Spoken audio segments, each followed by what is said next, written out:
Hello and welcome back to the Tennis Unfiltered podcast with me, James Gray of inews.co.uk and the I newspaper, where I am delighted, I'm happy to welcome back George Bellshaw from the distant realms of Thailand. George, can you tell me the temperature difference between where you flew back from and where you currently are? It was about 35 degrees when I left Bangkok, and I don't know what it is now, but it Sub-zero, I can tell you that. Yeah, I feel like I've entered the icy gates of hell, if such a thing exists. I'm having a terrible time. I've got like 4 or 5 layers on and a blanket on my knees. And I've been watching Villa be crap against Bournemouth. They did equalise late on, so I'm slightly less grumpy than I was about 20 minutes ago. But, yeah. I went out the other day just like to the corner shop to pick something up, and literally the corner shop's like 150 yards away, and so I didn't wear my gloves, and my hands actively hurt almost as soon as I walked out the door. And I haven't experienced that pretty much since I was in China for the Winter Olympics. It's bizarre. It's very strange indeed. Calvin is away, but he is here. So we have Calvin Betton live from New York. Calvin, how are you? How cold is it in New York? Well, I got here 2 days ago, and when we landed, the pilot said it's whatever it was, like 10 degrees and light rain. And by the time I'd left JFK, it definitely wasn't light rain. It was absolutely chucking it down. But then yesterday it was mild, actually. It was about 12, 13 degrees yesterday. So because it can get really brutal in NYC in winter, right? Yeah, well, the first time I came to New York, actually, it snowed so badly that we couldn't actually do anything. It was really? I think there was it was like 6 foot up the side of buildings and that kind of thing. So basically everywhere closed for like 3 days. Oh, wow. So yeah, but yeah, I don't think it's that cold this week. I'm only here for another 3 days. I don't think it's that cold. No, I'm almost disappointed. We went to Austria this time last year, and it wasn't that cold. It snowed a bit. It was sort of about 1 or 2 degrees, and I was kind of like, if I go somewhere like that in December, I want to get big hitting cold and it's a lot colder than what it was when I was last here for the US Open, where it was absolutely roasting. Yeah, a welcome change, I'm sure. Right, this week we will talk a little bit about Next Gen Finals, where Hamad Medvedev emerged victorious against Arthur Fils and various other things happened. We're also going to go through our awards for the year. Now, this is how it's going to work this year. We've got a list of nominations. We're going to talk about those nominations this week and kind of, give our sort of thoughts and make our arguments. What we're then going to do is put it to a public vote, and I have devised a system for this, where the public, you, the listener, gets a double vote. So we'll put it on Twitter, and whichever person for each award wins, that's 2 votes. And then obviously each one of us has 1 vote. So if we all are unanimous on something, which we'll discuss today and we'll vote on during the week, then the people's vote doesn't count. But if we're split in the podcast, then effectively the people have the casting vote. So I think it's quite a fun way of doing it, personally. I think it's quite interesting. So, you, the listener, are very much involved. We look forward to hearing your opinions on all of these categories. Thanks to George for doing his first bit of podcast work in 3 weeks and pulling all this together. It's very grateful. As always, I have to read some reviews. One is an email, and one is an out-and-out review. I'm going to start with the out-and-out review because it's just nice. It's quite long. I apologise in advance, but it's a 5-star review, and the deal is, if you leave a 5-star review, I'll read it out. It's from Swedish Calvin, who is, I won't give you any points for guessing he's in Sweden. Best tennis podcast, it's entitled. Love the pod, great banter and insights from Calvin Klein, smiley face. Would be fun to hear you discuss some former stars and some big slam matches, such as Rios' French Open run in 1998. Regarding Novak not being well liked, especially in the beginning, there were some incidents. In 2008, his humble dad proclaimed the king is dead when Novak beat Federer in Australia. Same year, Federer told the Novak camp to be quiet in Monte Carlo when they made noise over a call. Iconic be quiet from Federer. No prizes for guessing who Swedish Calvin is a big fan of. That Fed kit is one of the best ever. These incidents and some others surely made Fed dislike Novak early on. Novak is much classier these days, but at the times the stripes shine through. Tiger reference. For me, Fed will always be GOAT, as with Maradona and Jordan. As time passes, I only remember the way they played the game and not the titles they won. It's an interesting argument, that. It is unreal how Fed played the game and the style he did it with. The Fed-Novak French Open semi in 2011 is, for me, the best match in history when Fed stopped Novak's streak and the tension between them was at its peak. It's also before the rivalry became one-sided with an aging Fed, as he had mental scar tissue building. All cred to Novak, though. He is the best ever at winning tennis matches and has taken sports dedication to a new level. Signed Pete from Sweden, who clearly goes by Swedish Calvin. Thanks very much, Pete. Nice to hear your views, and it's always good to remember that people really still are obsessed with Novak versus Federer versus Nadal, albeit no mention of Rafa there, weirdly.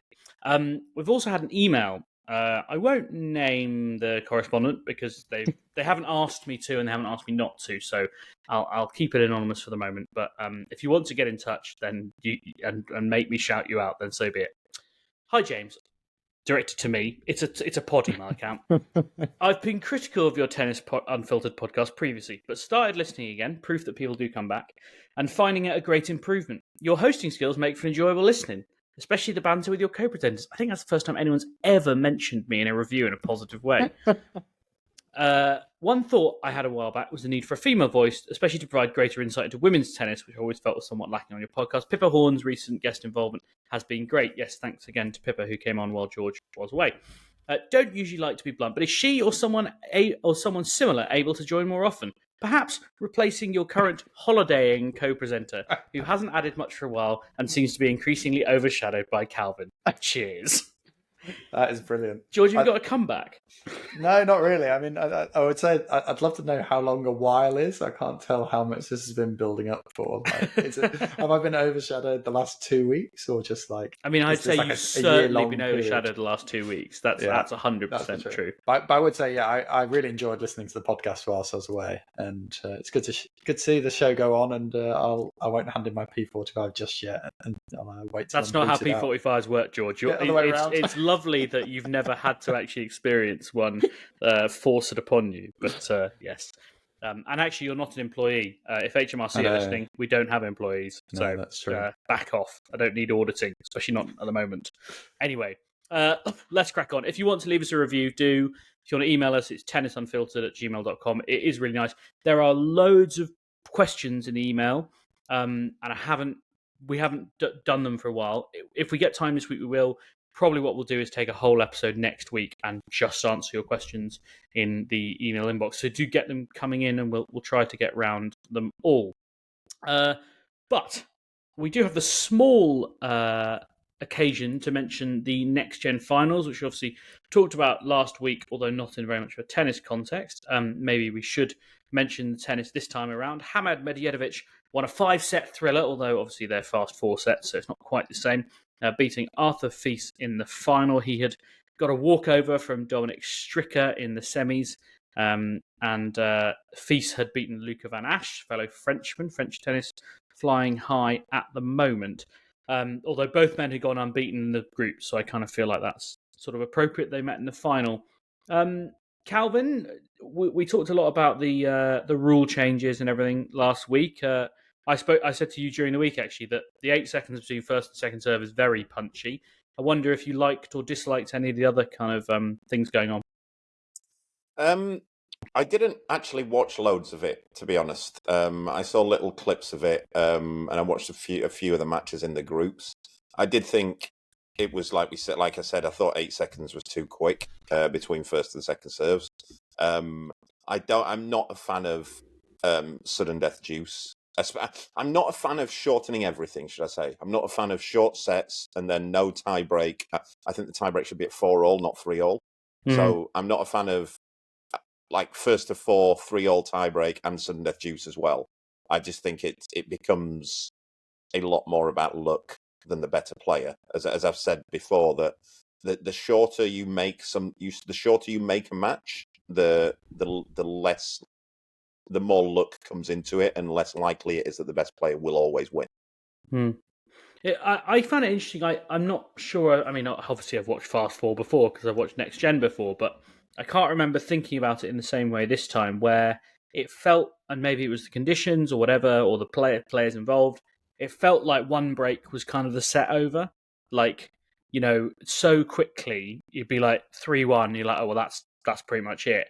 And it made me realise that the first to six format does allow for those swings within a set a bit more. And I guess it's the same with sudden death deuce, Calvin. It's the same idea, but in a slightly more micro context. Like you sort of lose some of the play in those matches. I don't know, George. What do you think? Yeah, I mean, you're right. That is exactly what it does. People who are, I wouldn't say necessarily against kind of 6 games, but people who are against kind of best of 5 will argue that the first 4 games of a set are kind of pointless and quite easy not to watch as a fan because it doesn't really have that much bearing on the set unless one player wins all 4 of them. Would be kind of one of their arguments going forward. I am a big fan of best of 5 first to 6 game sets. I think that's still kind of, I wouldn't necessarily say the purest, but you get the best matches more often than not through that format because there can be so many kind of twists and turns. And I agree with Calvin. I think it is a little bit too many things trying to be shortened at once. I think the one thing I know you guys maybe weren't that keen on the serve. I do get what they're trying to do with that, though, and they've maybe got the time wrong. But I think there is potentially some legs in that. I know there have been kind of bigger problems with trying to implement the kind of 20, 25 seconds between each serve. Each point serve. In the sense it's made players kind of take longer in some ways because they've realised, I've got 25 seconds now, I can see that clock, I'm going to take as much time as possible. So it's almost had an adverse effect. But then still within that system, you get players, and people like Novak, Cilic are really guilty of this, where they then can take another 20 seconds between the first and second serve by bouncing the ball 100 times. There's no kind of legislation in there. So I think, I agree, maybe the 8 is a little bit too short, but there's maybe a happier medium somewhere towards 12 that might actually have some legs in it going forward on the tour, potentially. The problem with there is a problem with the time between first and second serves. It could easily be solved again. It's unreasonableness that's the problem with it. In if the umpire just had his own autonomy to say, to give players a warning, look, you need to speed up between first and second, and then give them the code violation if they're not doing. The problem with that is you get people like, and I know we're going to get a load of people complaining saying that I'm picking on Djokovic again, but Djokovic specifically takes an age between first and second serves, and specifically to try and gain an edge to get to make his opponent lose focus, that kind of thing. And then if the umpire says anything to him, he acts like he's been accused of blue murder. And it's like, well, he makes out that he didn't know he was taking that long, or he has to take that long, but you think he's actually taking that long specifically to shithouse. Yeah. And then when he gets called out, it's the innocence that he does, and it's like, well, we could get round it all if we said to the umpires, look, if you think they're taking the piss, give them a code violation, and the players just have to accept it. The umpires are not stupid. They know when the players need a little bit more time and that kind of thing. Like, for example, you can't say 8 minutes because you can't say 8 seconds. Sorry, you can't say 8 seconds because if you're serve volleying, for example, and you miss your first serve, say it goes long, so it might sound silly, but it's like another little half second to get there. Then you've got to get back to the baseline, get the ball out of your pocket, probably a couple of bounces, and then go again. So that's 8 seconds is too quick. But at the same time, you can't have Djokovic and Nadal and Cilic taking. I mean, Cilic, again, there's no excuse for it. Cilic is a nervous thing. You can tell that. It's full on nerves that he just starts bouncing and can't stop bouncing. But Djokovic is the worst for it. And Nadal, to be fair, they both do it. And they should just accept, look, the umpire's going to call me if I'm taking the piss. Yeah, it's almost like the umpire should just be kind of keeping an eye on it and being like, look, you're taking on average 11.5 seconds between first and second serve. Could you maybe just wind it in a bit? There's probably something quite interesting here about rules in sport as a whole, and I think this is coming up a lot in football at the minute. Like, how prescriptive do you need to be with a rule versus kind of giving the umpire that ability to just kind of take it on feel? I think the problem is, too often than not, you get umpires who take the feel they take is quite widely different, and they apply the rules in different ways, and they go in with, full on penalties before soft warnings, etc. Yeah. There feels like a lack of kind of consistency there. So there's probably a kind of a dual thing of trying to get that a little bit more consistent. Although that said, is it not more fun when it's not consistent and players do get wound up and it's not always fair and it can be a bit more fun? Don't get me wrong, George. It creates content, which I'm all in favour of. But I do think we should be not deliberately trying to wind players up. Otherwise, we should introduce like gunging and dodgeball and multi-ball. But just more random blurting out of Cotton Eye Joe in the middle of points and stuff. So it kind of comes on to my next point, right? Where like the whole point of this stuff, look, sport is arbitrary. It's all arbitrary, right? It's kind of a bit of a nonsense, but you commit to it and you suspend your disbelief that it matters in a weird way.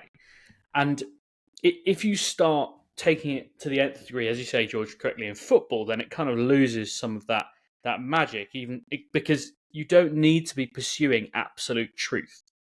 There's no need to absolutely have it absolutely fair all the time, or to do this or that, because it's not like, we're not doing research into life-saving drugs here, like it's a bloody game of tennis. But that still has to matter. So you take next gen finals, right, which is a bit of a jolly, but it has a purpose, and these young guys get a chance to say, as the ATP say, I am next.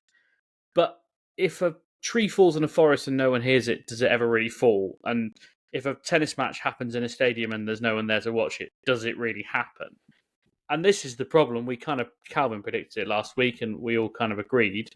There's no one in the stadiums. I joked on Twitter they were going to recoup $200 of their $2 million prize fund in ticket sales. And loads of people were like, oh my God, they've only sold $200 of tickets. And I was like, no, I'm very obviously being facetious here. Please don't be this thick. Are we surprised? I mean, no one's surprised, but does it matter? Are the ATP going to say, oh, you need to learn to sell tickets better? Actually, before either of you answer that, I'm going to read out a DM I had from someone, and I won't name them. He said, I'm in Saudi right now. They have zero idea how to promote sports here unless it's something like Ronaldo or F1, which is easy, it sells itself. Hotels have no promotion for restaurants, sites to see, etc. They haven't learned how to do it yet. Spend money to get events and brand it, but no people in the stands. I've no doubt it'll get better, George, but it does kind of make a mockery of the idea that they somehow deserve a big event. Yeah, and I think this is going to be an ongoing challenge in this kind of bed that sport is going to kind of lie in. At the end of the day, what's the most important part of the product is that it looks good to the millions of people it's being broadcast to around the world. You want to create that. The Premier League works so well because every match you go to is absolutely rammed. People are kicking off, stuff happens, there's interaction with the fans. That is a big part of people believing this is, in inverted commas, the best league in the world, even at times when it hasn't been the best league in the world. People carry that through because they can see there's so much kind of excitement there. Yeah. And every event that's gone to Saudi Arabia, and it was true of China, I've wrote about this there as well. It was a big problem out there. They just struggle to get that atmosphere. They struggle to get bums on seats. And I think tennis is a tougher sell, to be honest, than a lot of other major sports, particularly something like this, the next gen. I mean, how many of those names have people in Saudi Arabia ever heard of, frankly? Probably none. Well, yeah, they wildcarded in the Jordanian guy, Abdullah, because they wanted someone local. But and he did okay, actually, didn't he? I mean, yeah. Okay, in inverted commas, I mean, he didn't disgrace himself. No, I mean, he can play, right? Like, he's not a mug. It wasn't like they just picked someone up off the street. Like Skippy or whatever. Yeah. But yeah, it's just a bit depressing, isn't it? Because it always feels so short-termist with tennis. And I do really worry that they're going to take all this cash. It might be good for 5 years, and the Saudis will be like, fuck this, no one cares. Toss it in the street. The players will be like, why are we not being paid as much now? It's like, well, you've got into bed with money that's kind of fake and not real, and this isn't how the normal sports market works. I don't know. I just think it'll all go tits up at some point, and then. I mean, it's a bubble. I think that's what you're kind of alluding to, right? Is it when you say it's not real? It's not. It's not earned revenue. Like it is kind of it's speculative revenue. And look, sport has the Premier League exists almost exclusively on speculative revenue. The whole, I mean, not to get sidetracked too much, but the Championship, like wages of players in the Championship, which is for people who don't know, is the second tier of football in England. Wages are something like 110% of club revenue across the league, which is completely insane. But the reason is it's owners speculating on getting into the promised land of the Premier League. And it's kind of the same thing. I mean, less so in tennis because the Grand Slams create this kind of like massive ceiling on how much you can really earn as a tennis tournament. But it's the same kind of thing. Tennis does exist a lot on this kind of speculative income. It also exists a lot on gambling income. And I'd be quite interested to see how that offsets. You know, there are lots of gambling partners in tennis. How does that work in Saudi Arabia? Are they still allowed to, you know, be part of the Riyadh Masters or whatever it's going to be? Where this is actually pretty ignorant of me. I assume gambling's illegal in Saudi Arabia. Surely. I mean, right? Like, surely it can't be legal. I'm googling it. Yeah, it's very much illegal. Oh, good, obviously. Anyway, there you go. I don't really know what point I was trying to make there at the beginning. I got sidetracked. But Calvin, you were very forthright on this last week. I don't know if you want to say any more about bums on seats in Saudi Arabia. Yeah, it don't. I mean, what we shouldn't do is make out this is a tennis issue. They don't, as I said last week, all the sports, they don't get the people in. The boxing, they have. We keep hearing, excuse me, Eddie Hearn talking about how it's the biggest boxing fight in history or whatever they bring there, and they have about 300 people in. Because that's quite a lot out of choice. They don't. It's a very, very much a class system there. The sheiks and those kind of people, they don't want the locals coming in. They're not allowed to go in. Tennis is a bit different, but it's not.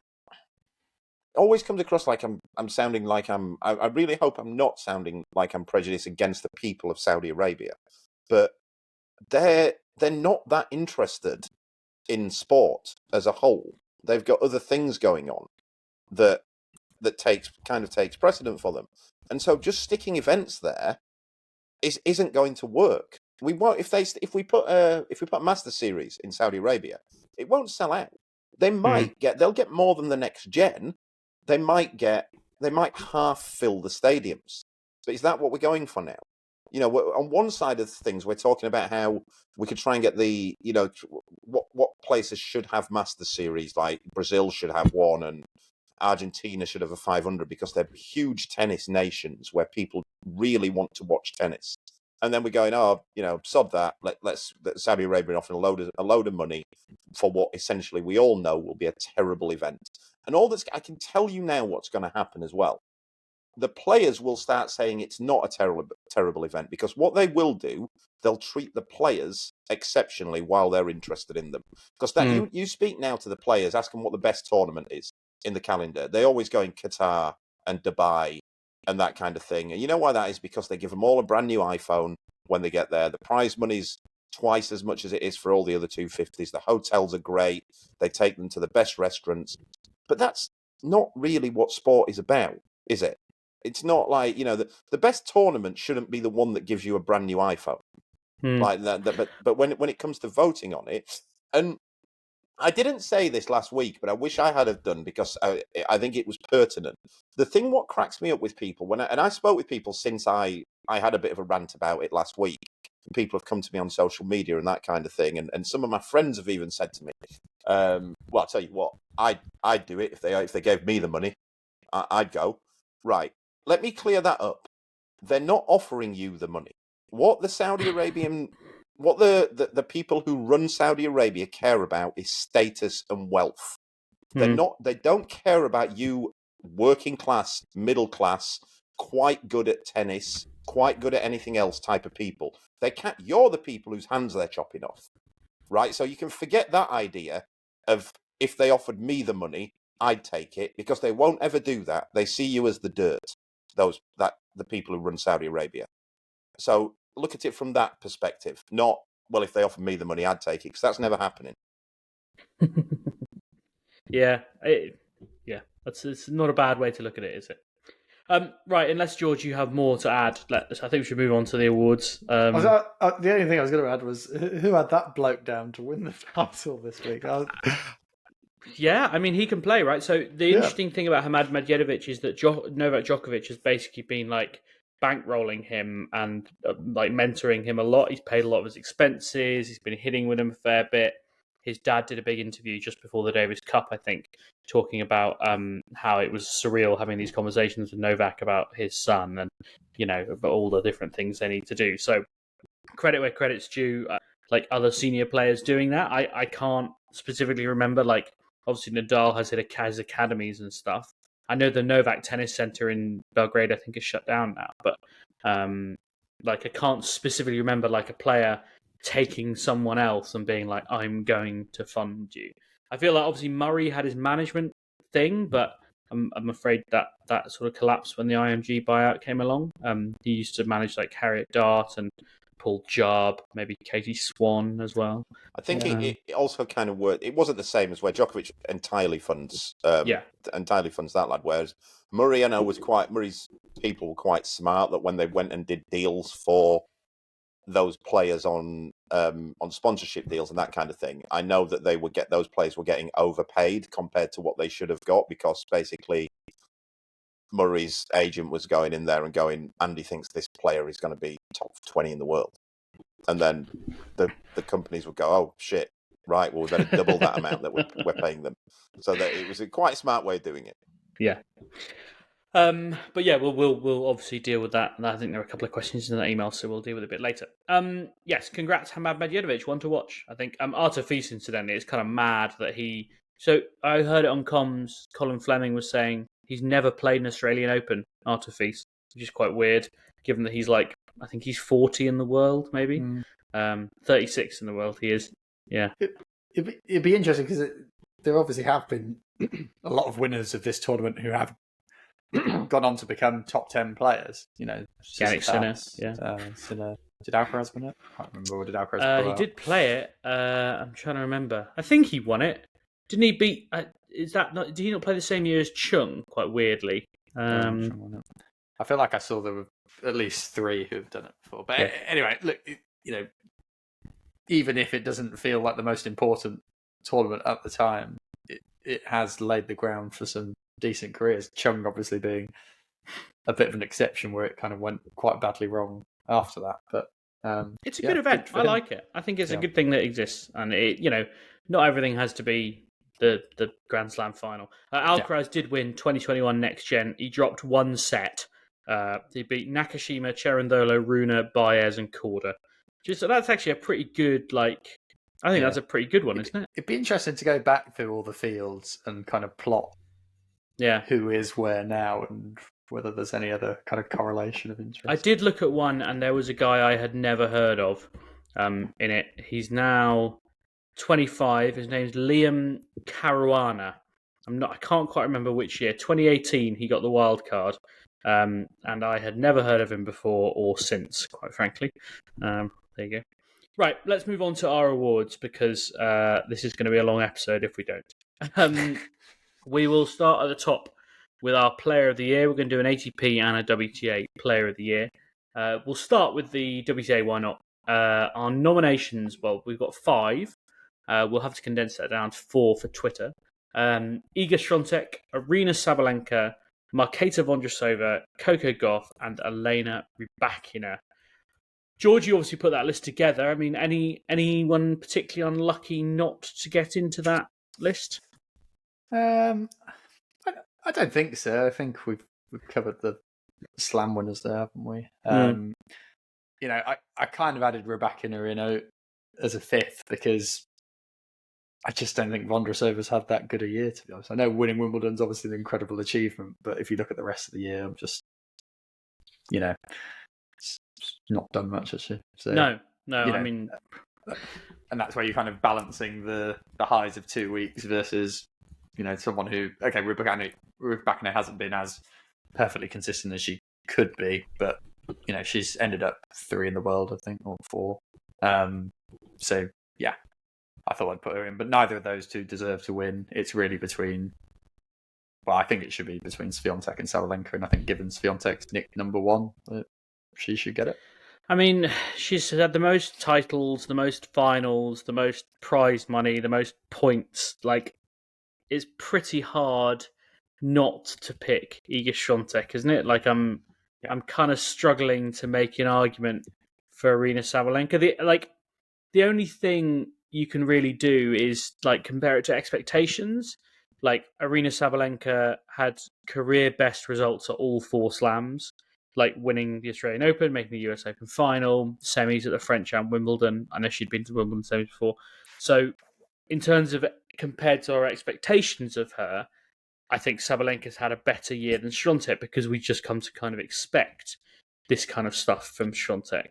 And there is something about performing consistently at the 4 biggest events of the year, which obviously Swiatek didn't do compared to Sabalenka. So, while she's obviously made more points and ranking in the events where it's mattered most, Sabalenka's been probably the most consistent player of the year. So, I still think it should be Swiatek, to be honest. I'd be surprised if the poll came out otherwise. But Calvin, can you see your way to picking someone that's not Iga Swiatek?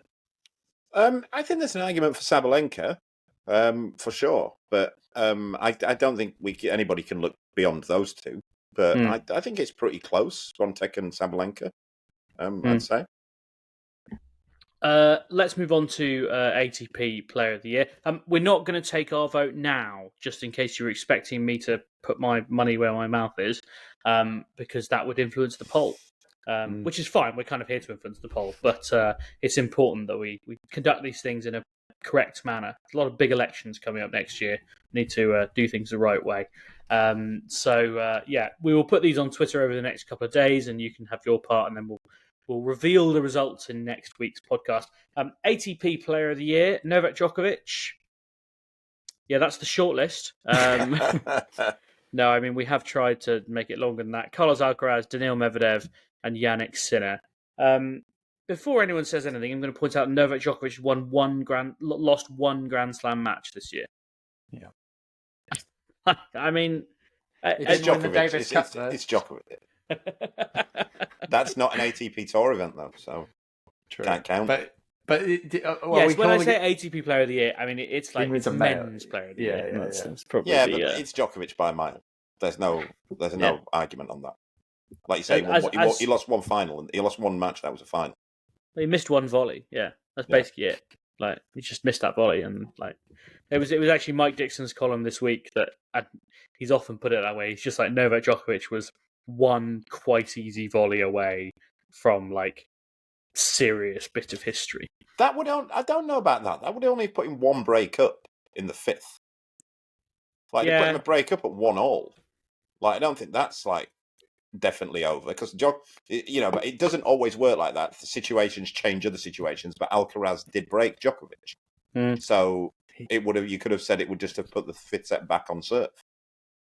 For me, the match hinged more on that second set tiebreak where he just completely lost his head. If Djokovic plays that tiebreak, how he plays 99% of all tiebreaks, he wins that match in straight sets, in my opinion. Yeah.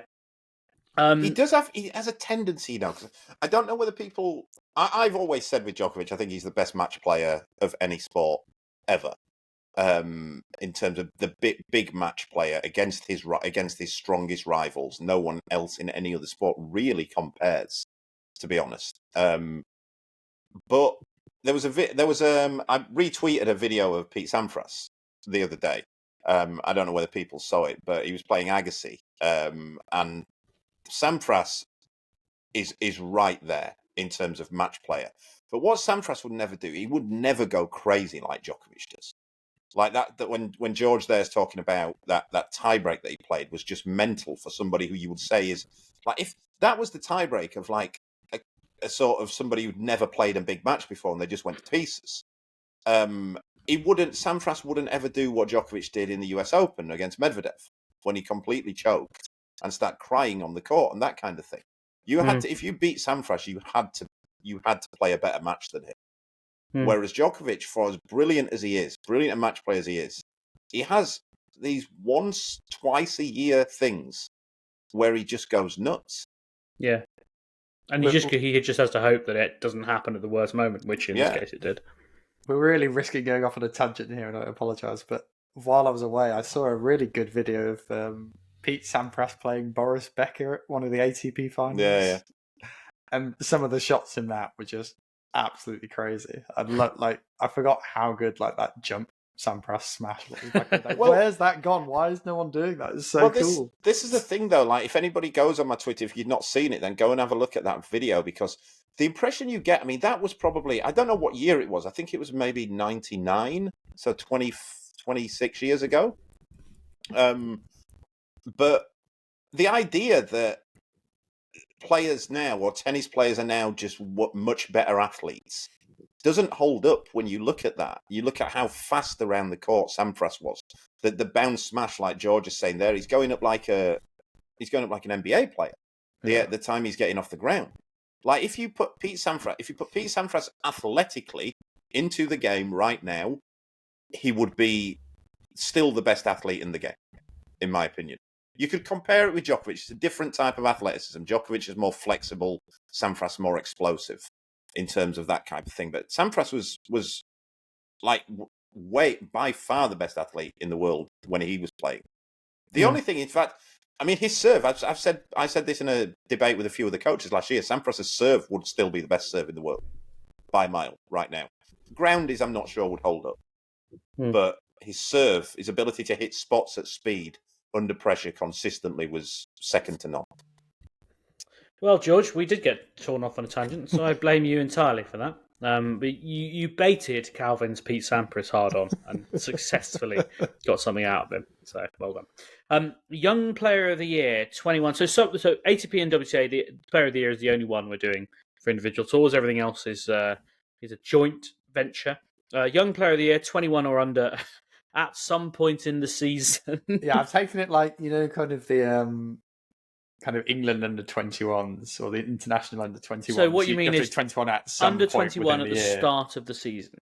But 21 or under. So Sinner's 22. Oh, now, right. Okay. 21 till August is what I mean. Oh, I see. So under 22 at the beginning of the year. Yeah.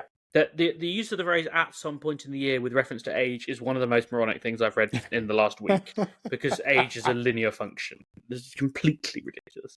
Anyway, Carlos Alcaraz, Yannick Sinner, Coco Gauff, and Zheng Qinwen. And I apologise as usual for my dreadful pronunciation of Chinese names. I'm biased and have huge recency bias because I've just watched Yannick Sinner play some breathtaking tennis for the last 4 or 5 days, albeit this is a week ago now, but it feels like yesterday. And I want to give it to him, but it's kind of hard to avoid Carlos Alcaraz, as he's the only man there who's won a slam. Tseng's had a brilliant year in terms of improvement and moving forward, but probably pretty hard to pick ahead of Coco Gauff, which might be the answer, George, I think. Yeah, I'm probably edging Alcaraz ahead of Gauff. I think Gauff had a brilliant summer, but Alcaraz has been there all season and competing with one of the greatest players of all time, who's won 3 slams, and Alcaraz has had to go through him in 5 to win the other one on his weakest surface. I think it's really hard to say Alcaraz doesn't deserve this. Gauff has obviously, had a huge season. It was quite a poor season up until Wimbledon, I would say. We were kind of talking about her, saying, is she ever going to fulfill that potential? Why aren't the improvements happening? And she made a coaching change over the summer, got Brad Gilbert on board, and really turned things around. And it's obviously massive for, I think, the case you could make for Gauff over Alcaraz is that Gauff delivered a Grand Slam probably in the toughest conditions, doing it on home soil. I think the expectation there, particularly in the US, where it can get quite feverish and fervent in the stands, against Sabalenka, who's had a really good year. Okay, Sabalenka didn't play the best match in the world, but she went and won that match, and that's pretty impressive as well. So certainly between those two, but I think Alcaraz probably edges it for me. Calvin? I'm going to disagree with George on the last bit there. I never get this idea. I think it's a very British mentality that this idea that the hardest to win is when everybody wants you to win. And it's like I was at the US Open. Coco Gauff had everyone behind her, and it's very much this idea of what about the pressure? I'd much rather be going into a stadium of 35,000 people wanting me to win than more people to let down, Calvin. Who cares? Rather than cheering you than booing you and chucking stuff at you and stuff. Like what about you don't go when Man United played Galatasaray the other day, nobody went, oh, it's going to be so tough for Galatasaray now because all their fans really want them to win. As a flip argument, the one time Djokovic just broke down in tears on court was when people suddenly started supporting him. And also Djokovic's record in Belgrade is dreadful. I think he might be the one player who actually would rather have the crowd against him. He's a weirdo, though, isn't it? I think, on the serious side, I think it's Alcaraz. Gauff had an excellent summer, but before and after that, I think was pretty average. Most improved player, I mean, you could probably put all four of these in that category as well. Our nominees at the moment are Jannik Sinner, Aryna Sabalenka, Chris Eubanks, Ben Shelton, Katie Bolter, and Wang Xinyu. George, I went to you first last time, so I should probably go to Calvin first on this one. I mean, I think Eubanks is an interesting one because he's definitely someone we wouldn't have... Well, I don't know, maybe you would have done, but I wouldn't have talked about him at the beginning of this year. He was trying to retire, wasn't he? Well, he started his broadcast career. Yeah, and he's very good at that, by the way. I think we should take that. We should take the improvement in his broadcasting into consideration as well, and the fact that he's basically got the same name as a boxer. But Calvin, of those, who do you think's made the biggest step forward? I think it's Shelton. To be fair, I think it's from where he basically at the start of the year he made. Was it the last 16 of Australian Open?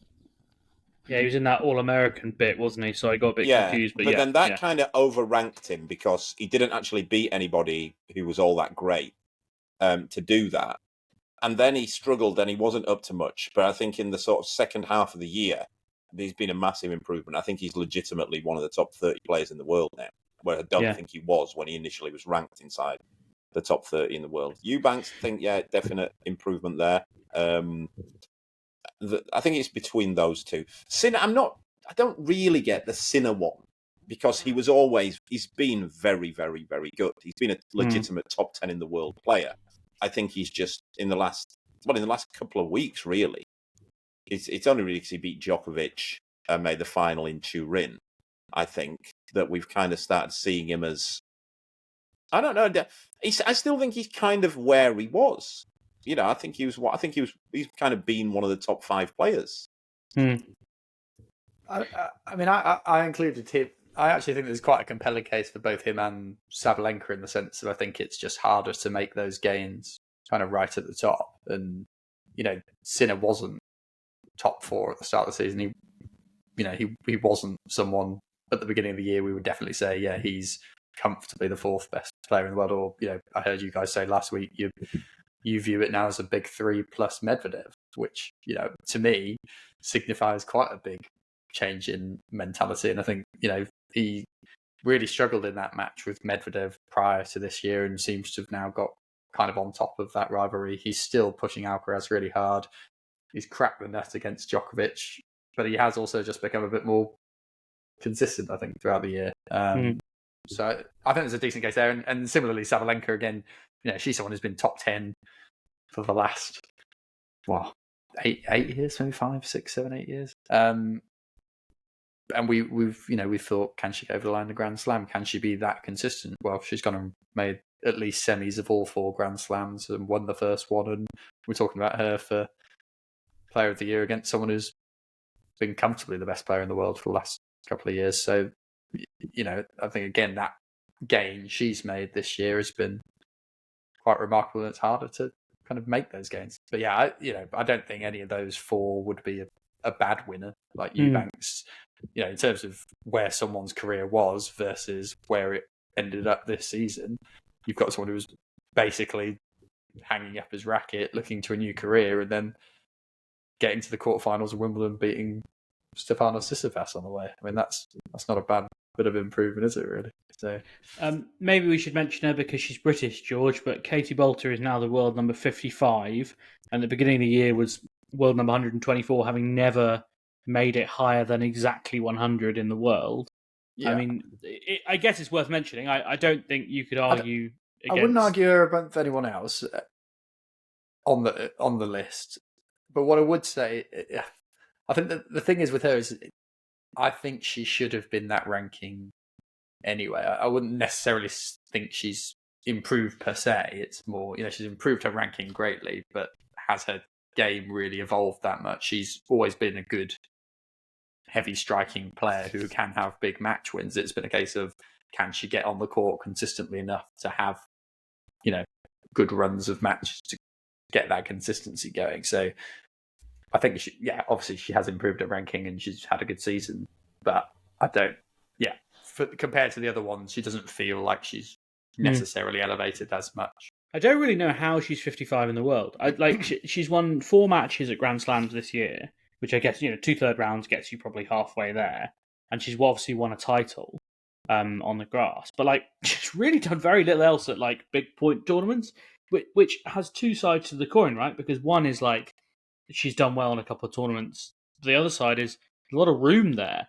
She's defending bugger all points in Australia, bugger all points at the French Open.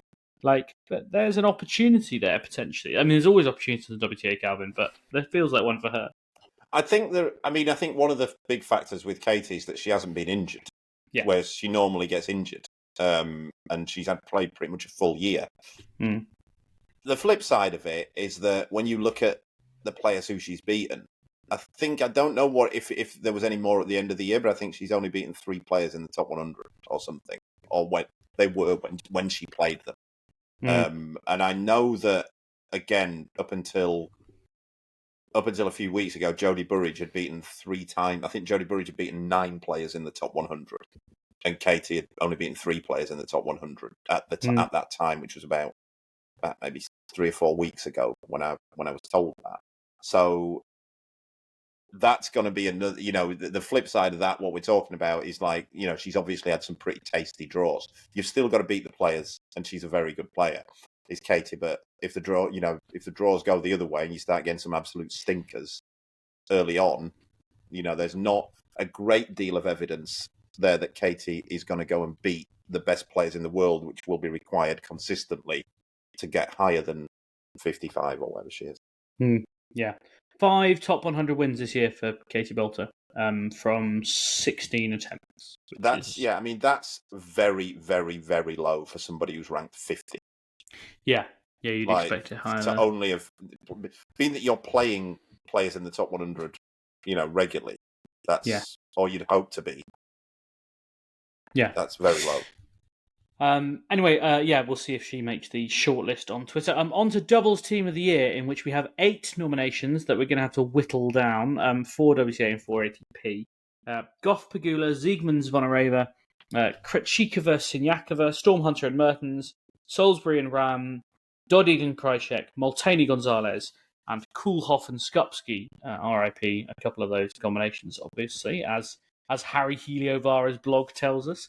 There's only one man to ask about this. George, who's your Doubles Team of the Year? I found this one really... I'm joking, George. Shut up. No one wants to hear your opinion on this. You might want to hear my unfiltered opinion before we get to Calvin. Because I've decided to put my flag in one team's oh, wow, camp, okay. Surprisingly. Yeah. Who are you going for? Well, I was going to say, looking back through the results and everything this year, it's been a bit of a wide spread, hasn't it? And it is quite hard to say categorically. I know you've got the rankings where, obviously, people are top of it or whatnot. But the team I'm going to pick are actually flying in the face of Calvin's boohoo story about singles players playing doubles all the time. And they're a great advert for singles players actually playing doubles consistently and not pulling out and doing quite well. So I'm going to go for Coco Gauff and Jessica Pegula for the being shining lights of how singles players should play doubles, and because all the doubles players have spread it around too evenly, and it's too hard to choose between them.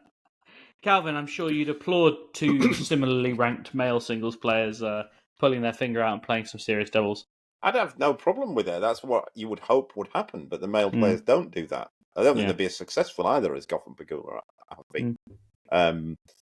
The men's doubles it's been a strange year, and I think again the scoring system feeds into that. It's tough to get consistent wins throughout a full year when it's sudden death dues, tie breaks, a set all, that kind of thing. And so it's kind of been split. I mean, because like the slams have been strange because the first one was won by Inky Rishkata and Jason Kubler out of nowhere, who then really haven't done anything else for the rest of the year. The French has won Dodig and Kraijcek. Neil and Wes won Wimbledon, and Joe and Rajiv won the US. And all of those really were kind of Kraijcek, Dodig a bit differently. All of them were out of the blue wins. Now, I don't think anybody would have thought, for definite, this is a form team going into this tournament, they're going to win this. So I think it's been strange in that regard. Molteni Gonzalez have been very consistent throughout the year. So without actually winning any of the big tournaments, any of the slams, they've been very consistent in keep on winning. They're a very good team, but just haven't found a way to win at the biggest events. Overall, I would say that I know we're not voting on it, I think Joe and Rajiv have probably had the best year because they've won a slam, they've won a Masters Series, and they've Tour finals, obviously. And they've won the Tour finals. So I think that probably nudges it for them. And again, you wouldn't have thought that at the start of the year. I mean, but Calvin, Neil Skupski won Wimbledon where everyone wanted him to win. The hardest possible slam for him to win. That's it. Very true. Very true. But then so did Rajiv. So got to give him some credit for that. And so did Hijikata and Kubler. They all overcame the toughest opponent in tennis. Obviously, they had to do it twice over. the bane of all sports, of all athletes, support. Right, let's crack on to match of the year. I already planted my... I mean, George hasn't even nominated the one that I think I might end up voting for. But this is tough. Djokovic-Alcaraz in the Wimbledon final. Djokovic-Alcaraz in the Cincinnati, that was the final as well, wasn't it, George? Yeah. Svitolina-Azarenka in what I think was the fourth round of Wimbledon, out on court 1. Venus Williams versus Camilla Giorgi in Birmingham. And Karolina Muchova against Aryna Sabalenka at the French Open. George, you've not included Murray versus Kokkinakis, which I like at the Australian Open. It's too long ago, James. It barely counts as this year. No, that should have been in there as well. I mean, so that from if I'm just picking matches that I've watched, I think on your shortlist I only watched in the flesh 2 of them, which is the Wimbledon final and Svitolina-Azarenka. I mean, Svitolina-Azarenka, it was a good tennis match. The level was high. The drama was fucking fabulous. I mean, just the sort of it was just delicious of the whole thing. Look, the crowd treated Azarenka quite badly, and mostly because they were pissed, I think. But just the sort of intensity of that match, for what was a fourth round match out on court 1 between 2 players that no one really thought was going to win Wimbledon, to have that kind of level of intensity despite that, I think was pretty special. That said, I will be campaigning to get Murray-Kokkinakis into the shortlist because it was a fucking unbelievable match. You're all stunned into silence. I'm right, clearly. Yeah, I mean, there was so many actually really good matches this year. I mean, just running through them all quickly, I think the most significant one of the year that people will look back over the years and remember is Djokovic-Alcaraz in that Wimbledon final. And I think that has to be on the shortlist, whether we think it's the best match or not, because it's the one that people will talk about for years. Whereas, so the other ones probably won't. Djokovic-Alcaraz Cincinnati was arguably a better match than the Wimbledon. For 3 hours 54? It was 3 sets. It was arguably a higher level, better match. Yeah. But just bloody good tennis, to be honest. As you said, Svitolina-Azarenka, all the kind of intensity around it. I thought Venus Giorgi I don't really like first round matches as like a match of the year, but this was quite a special match, wasn't it? I mean, it's like a 41-year-old getting really pissed off at this fiery Italian and just digging so deep to clinch a plus 3-hour win. I thought that was just an absolutely classic match again, that you'll kind of look back at Venus's career, like how the hell was she still being bothered to get that riled up and really want to stick it to someone after that much time. And the Sabalenka collapse against Muchova-Sabalenka Sabalenka, which could have been the crowning Grand Slam match of the year, really. And that just completely flipped and changed, and I thought that was such a kind of dramatic finish. A host of really good matches. I'm sure other people will have matches they watched that they enjoyed more, but yeah, I found it really hard to just put 4 forward for this one, to be honest, James. So I'll let you whittle down into the 4 you think it should be. Calvin, when some idiot who doesn't understand tennis asks you to pick your match of the year, i.e. me and now, I mean, what stands out for you? Is it drama? Is it level? Is it, personalities? What makes a match of the year for you? I think it's like when we have a goal of the season or best goal of all time and that kind of thing. It has to be relevant. It has to mean something. I don't think you can have a goal of the season if it's the 5th goal in a 5-0 win against a team that's 2 divisions below you or something like that. It has to be relevant. So I think it has to be big tournaments and meaningful. I'd say it doesn't have to be one that the winner. I think level is relevant as well, but I don't think level is actually as relevant as drama and excitement. And so I actually would agree. I think it's probably Murray and Kokkinakis, because that was the match that, if you were a tennis fan, that's the match that everyone was talking about. And I think also what has to be there is that it has to have a story as well. And I think that did have a story. It's Murray with his metal hip against a young guy playing under so much pressure, George, eh? No wonder he lost. But and then also you find as well that all of these great matches, there's always defining points. Like, it still gets played now. There's the one where Kokkinakis had all the smashes. He had about 4 smashes, I think, and didn't put them away. And it's this. It's the same as, the Nadal-Federer, the last time they played at the Aussie Open. Like, you still see that point played now. And what's interesting about those points, that everyone always thinks they're pivotal. And that point, whenever it gets retweeted like 4 or 5 times a year on Twitter and on Instagram, the various accounts that I follow, and they go, the match that won the title for Federer, because it was deuce on Nadal's serve. And they had this really long rally, don't they? And then Federer just slaps one down the line, and there's a huge roar. And everyone thinks that's where that caught the break. It didn't. Did Nadal hold? No, Nadal served an ace on the next point. That gave him break point. Nadal served an ace. Federer did actually break in that game, but he breaks about 2 or 3 deuces later. But it's always remembered as that's what got him the break. And you think, well, no, they played this huge point. And then 20 seconds later, they're at the exact same stage as what they were before the point started. It's kind of the Mandela effect, isn't it? Which, for people who don't know, lots of people remember Nelson Mandela dying in 1991, and he didn't. But it's just amazing the way people sort of shape history in their memory to suit a kind of, not a narrative, because that's a word that people with weird Twitter handles use. And I do it as well. I do it as a coach, like in certain points. I remember there was a match that Luke and his current partner, Skander, played last year, where they were the setup and a breakup against Hugo Nice and Raboul, and they were playing brilliantly. And then they played a bad point, and in my mind, I'd got it that they were serving for the match at that stage. And it was only when randomly I ended up doing some research a few weeks back. It was when I was doing that thing about the tie breaks, what I told you about. That the point actually came. They were a set and a break up, but they were a set up and they went 2-1 up with a break and then lost their serve in the next game.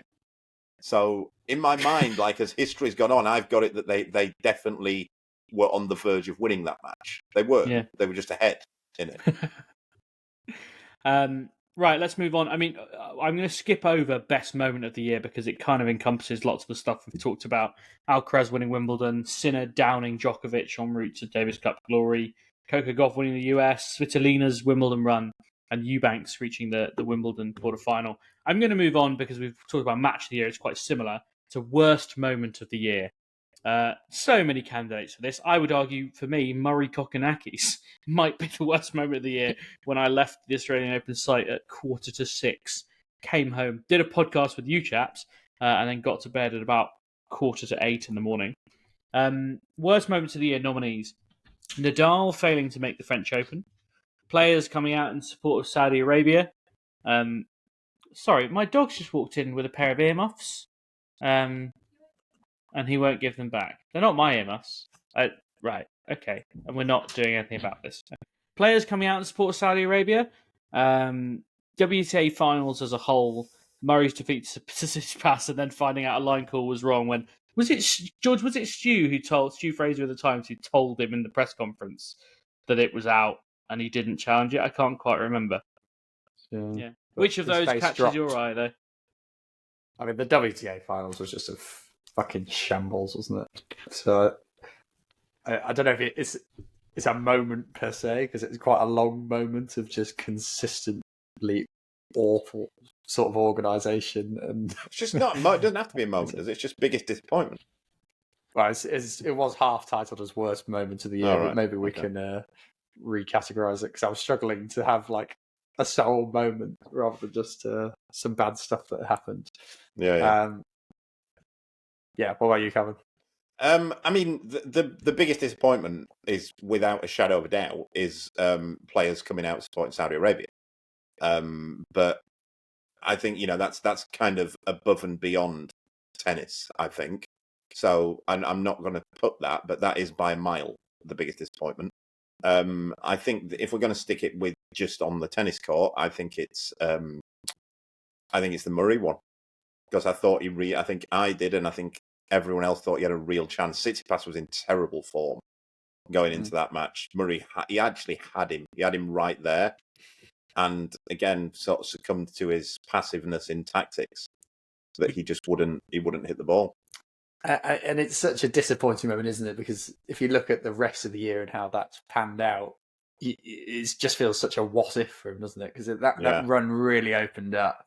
It was Chris Eubanks who ended up in the quarterfinals, who may well have beaten Murray. You never know, but it just the way the rest of the year's gone. I think we'll look back at these later years of Murray and think, God, if he'd have won that match, he could have got to the second week of Wimbledon. Because I think the reason I do think that, George, because I think it's now mental. It's not physical with Murray now. He's obviously he's not what he was in terms of movement, but I think actually physically he could comfortably be back in towards the top 20 of the world.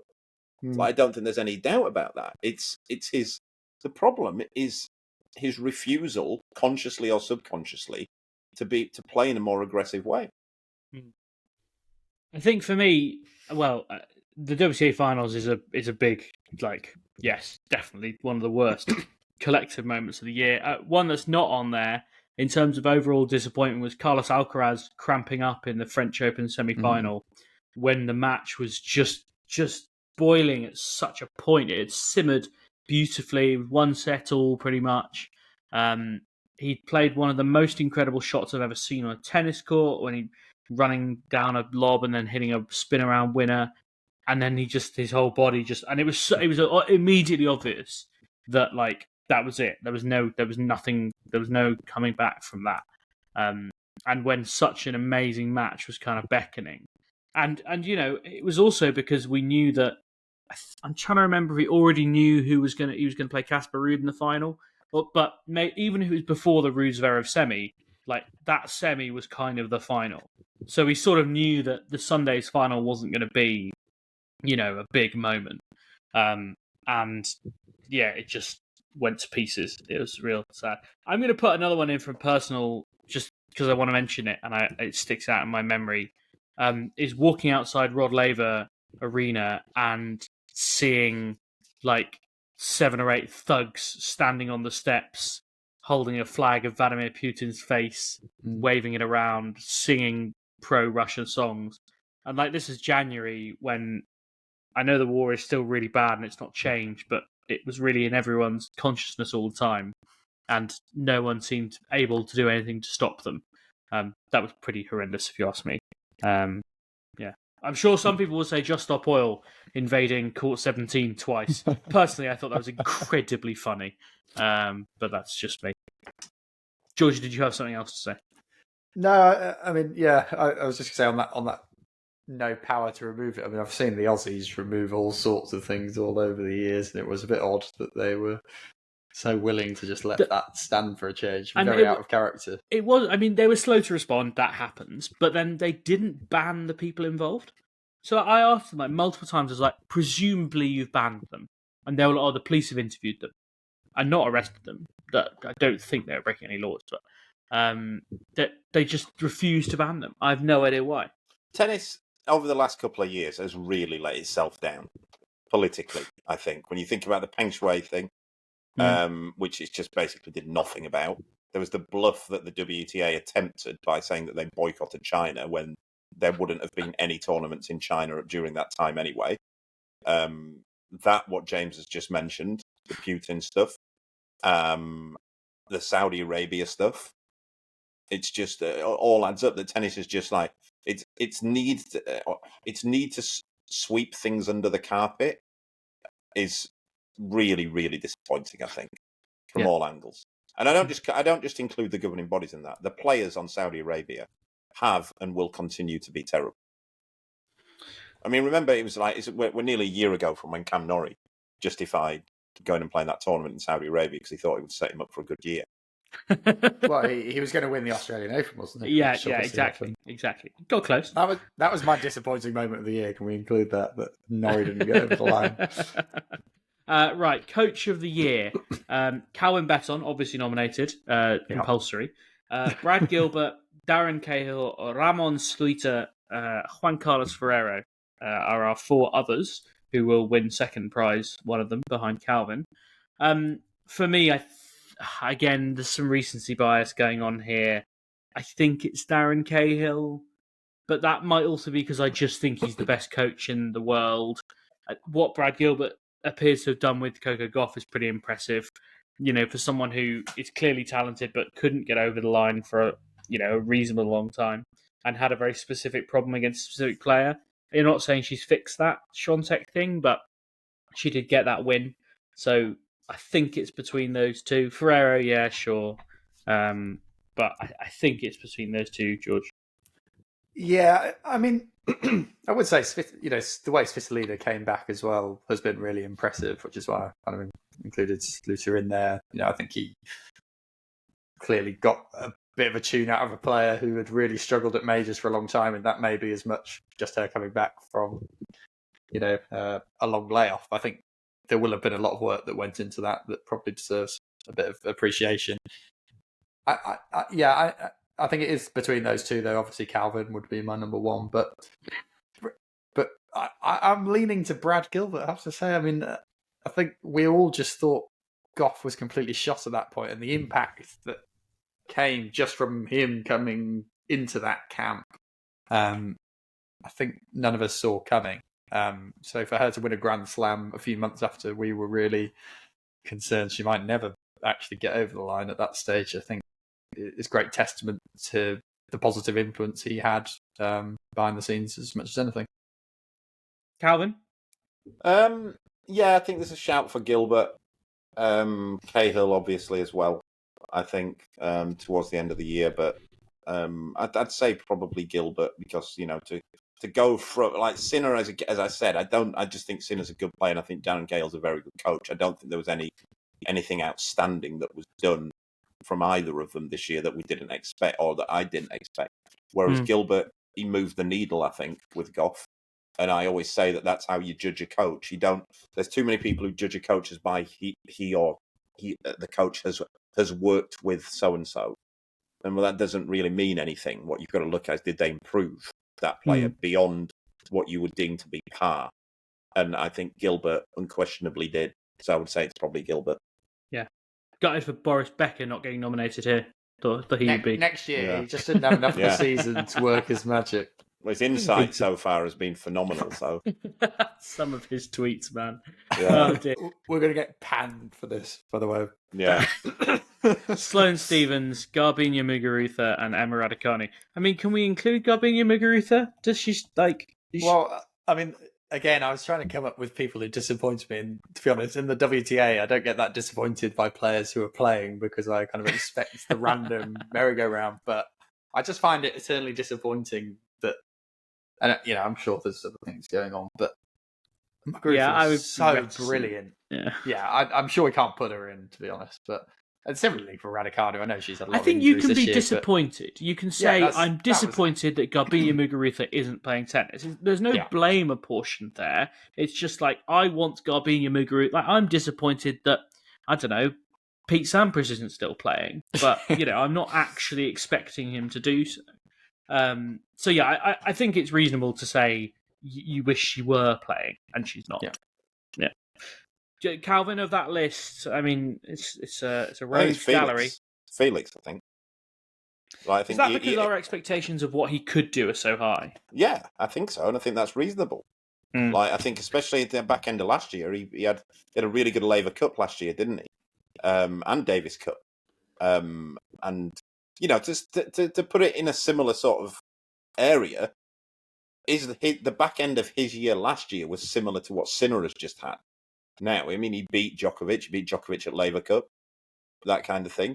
And then, he was in great form. So imagine now if Sinner basically has the year that Auger-Aliassime had this year. Auger-Aliassime, sorry. Well done, Calvin. Look at that. Imagine if Sinner has that year next year, then we'd definitely have Sinner as the biggest disappointment next year. Yeah. Yeah, for the record, Felix Auger-Aliassime hasn't won a Grand Slam match since the Australian Open, which is pretty dire. Ends the year 29th in the world, one title, which was very early on. I'm trying to remember. Oh no, did he win a title indoors at the end of the year? Because he always wins an indoor title. Yeah. But then nothing. I didn't even play Davis Cup. Was that cool? I would maybe say Raducanu because, like, I really want to see what she can do. Like, I really want to know whether the 2021 US Open win was a flash in the pan or whether she's actually someone who can play at a really high level. And, like, anyone who says they know the answer to that question is lying because we haven't seen, a bit not the same way, but a bit like when we were talking about Bolter earlier. Yes, she's really improved this year, but she's also just been fit for a whole year, which had never happened before. And in Raducanu's career, she's never been fit for a whole season. And I'm just really interested to see. And look, if it turns out she's crap, then so be it. At least we know. I don't think that'll happen. But I would like to have some answers, please. I want to know. I think I put Murray in as well, but which I find a bit harsh in some ways. It's like obviously he's had such a incredible arc to get back to playing and competing at this level, but no one in so many matches just like completely disappointed us all. Do you know what I mean? Like, I mean, the Tsitsipas one we mentioned earlier, countless matches against Alex de Minaur where it looked like he couldn't possibly lose and still couldn't get over the line. I mean, the man just has a habit of breaking your heart on so many occasions. And I think this year more than any other, we'll just really look at so many opportunities missed and chances where he actually was playing some decent tennis and just couldn't quite get it over the line in so many occasions that's why he was included. And then Tsitsipas, I'm just like, has that guy improved even slightly in the last 3 years? No, he's got worse. Tsitsipas definitely a worse player now than he was. Not just that he hasn't improved, he's definitely a worse player. I'm kind of I'm pretty excited for the Australian Open. I know that's really rogue to say, like, 5 weeks out we're about to go into off season, but I do feel like it's been a lot of things have happened in the last couple of months, and it's been a while since we've really got everyone in the room together and shaken the big boggle box of tennis. Now, I've no doubt. Back. Yeah, I mean, we should mention that this week Rafa Nadal's going to come back in Brisbane and then presumably play the Australian Open if that all goes well. We hope, of course, it does, because we want the biggest names in tennis to be playing as much as they can. It's obviously his last Australian Open, almost certainly. He's said as much as that. But Brisbane, incidentally, is stacked now. Like this, I think Murray's playing, Osaka's playing, Bruner's going up there as well, a few others. Like it's a big tournament now. It still won't get me there. That's because I've already booked my flights. I mean, I'd love to go, but I'm already going for a month. I can't do 5 weeks in Australia. Although I'm sure lots of people think, oh, isn't your life hard? You have to go to Australia for a month in the coldest month of the British year. But anyway, yeah, I think Australian Open might be the best Grand Slam. Having been to them all now, I think it genuinely might be the best Grand Slam, because it's just like, it's fun. There seems to be more drama. Players tend to be fit. It's such a low bar in tennis these days. Like, people not being injured is enough for me to be excited about a tournament. Facilities are great there as well. Yes, yeah, it's a really wonderful tournament. If you ever get the chance to go to Melbourne Park, it's great. It's a brilliant tournament, and it's good fun. Although they do sometimes go a bit late. We've got a curfew this year. They've got like a 2 a.m. curfew or something. Wow, God, that'll cut a lot of matches short. I think have I not made that up? Or maybe they're doing one. Oh, hang on. I shouldn't just make up stuff on the fly. They've gone to 15 days. That's what it is, George. They say going to 15 days is going to stop them having so many late finishes. Yeah, I believe that when I see it. Yeah, exactly. Bullshit. Right. Unless anyone has any other business, I've got a Christmas drinks party to go to. So Excellent. I know it's pretty early. Sunday night. Yeah, a bit rogue, isn't it? But it's also my fiance's birthday tomorrow, so we've got the day off anyway. Happy birthday to Hannah. Thanks very much. Yeah. Any other business, George? Don't think so. I think we've done Do you play any tennis? Stellar job. Play any tennis in Thailand? I didn't. Any signs of tennis? I saw you're at the boxing, were you? Oh, yeah, I went to some Muay Thai. Nice.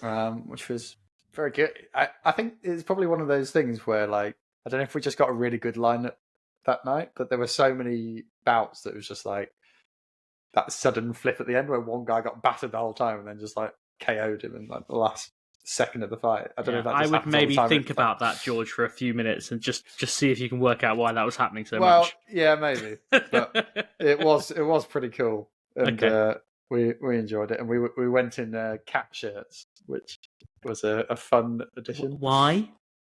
Just because you're massive legends. Outside our hostel, they were selling cat shirts, so we bought some cat shirts. Jesus. I'll maybe wear one on the pod one week in the summer when it's not so frigging cold. We look forward to it in so many different ways. Right, that's all we've got time for. Thank you so much for tuning in, for sending all your emails. We'll try and get to loads of questions next week because there won't be any tennis to talk about, although I'm sure something's going to happen that'll give us something to talk about. Most importantly, please do come back next week.